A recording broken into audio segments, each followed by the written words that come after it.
They want to kill us. They're determined to kill us. They're here on American soil to kill us, and they're killing us. And as we mourn the massacre of 5 American military heroes, our president takes it all in stride. It is a heartbreaking circumstance for these individuals who have served our country with great valor to be killed in this fashion. With all due respect, Mr. President, it was not a circumstance. It was a slaughter, one that you knew was coming.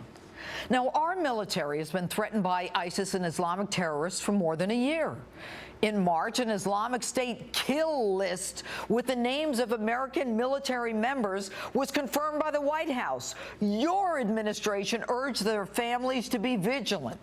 And then in May, your administration and you raised the alert level at the U.S. military bases.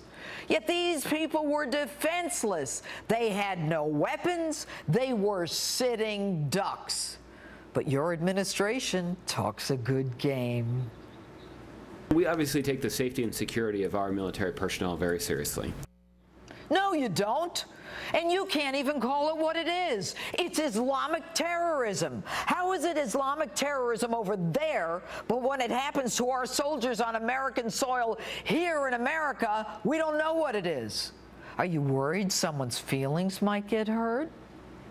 Now, FBI Director James Comey practically begged Congress for help, prophetically predicting what was about to happen. We are stopping these things so far through tremendous hard work, the use of sources, the use of online undercovers, but it is incredibly difficult, right? I cannot see me stopping these indefinitely. So now you geniuses are going to have hearings and discussions and a review of whether or not we should arm military personnel at recruiting centers on American soil.